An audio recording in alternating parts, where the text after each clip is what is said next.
중국 우한에서 시작된 코로나19로 인해 우리의 일상은 충격적인 변화를 거듭하고 있습니다. 우리는 그동안 핵무기가 세계 평화의 가장 큰 장애가 되고 경제가 가장 시급한 문제라고 생각해 왔습니다. 그러나 코로나19 앞에 그 모든 것은 문제 선상에서 자취를 감추고 있습니다.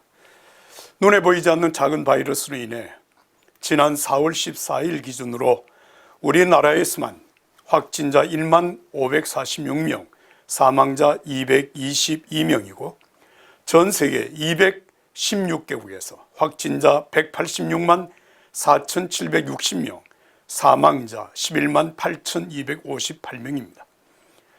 코로나19의 팬데믹 현상에서 그 숫자가 기하급수적으로 늘어나고 있습니다.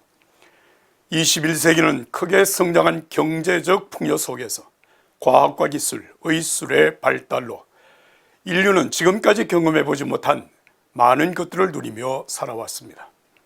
하지만 코로나19로 인해 이런 것들이 얼마나 하찮은 것인지 새삼 깨닫고 있습니다. 교회 역시 매우 혼란한 상황에 직면하고 있습니다. 방역을 잘하면 2, 3주, 길어야 한두 달이면 지나갈 것이라고 예상하고 최선을 다해왔으나 지금은 일상의 회복이 어떻게 이루어질는지 가늠하기 어렵게 되었습니다.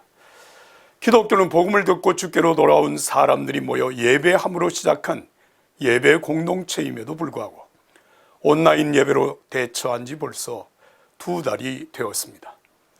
국민의 건강과 안전을 위한 자발적인 선택이었으나 이제는 교회 존립과 회복을 걱정하는 형편이 되었습니다. 그러나 이제 한국 교회는 이러한 현상을 걱정할 시간이 없습니다. 코로나19 이후 교회를 어떻게 섬겨야 할 것인가를 진지하게 생각해야 하기 때문입니다.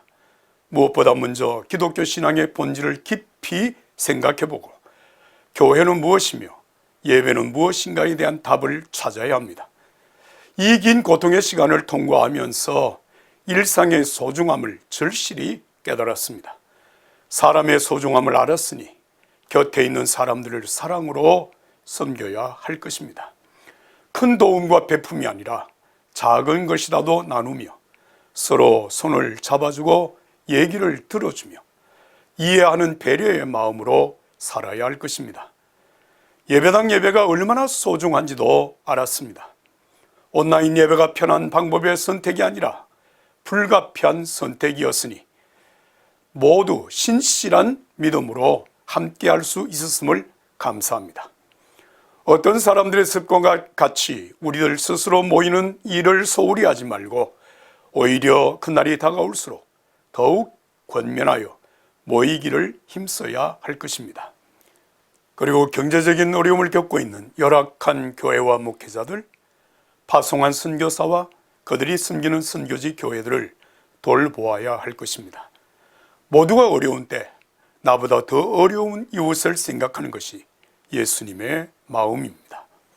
성장을 위한 경쟁을 하듯 앞만 바라보고 달려온 자신을 이제 정직하게 돌아보아야 할 때입니다.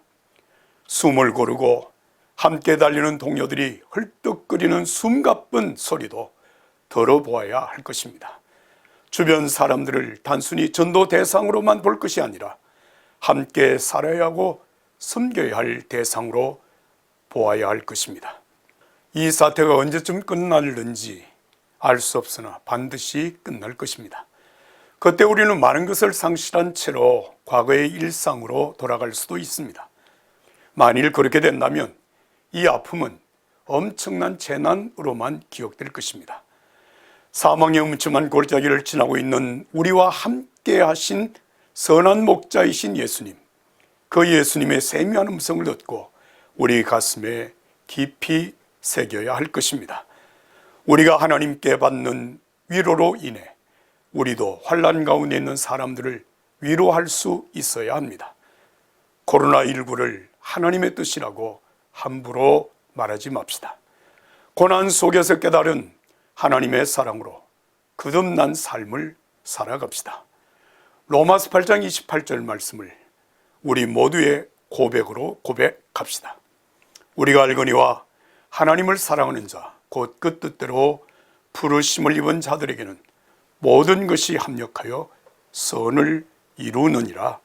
아멘. 시대에서 칼럼입니다.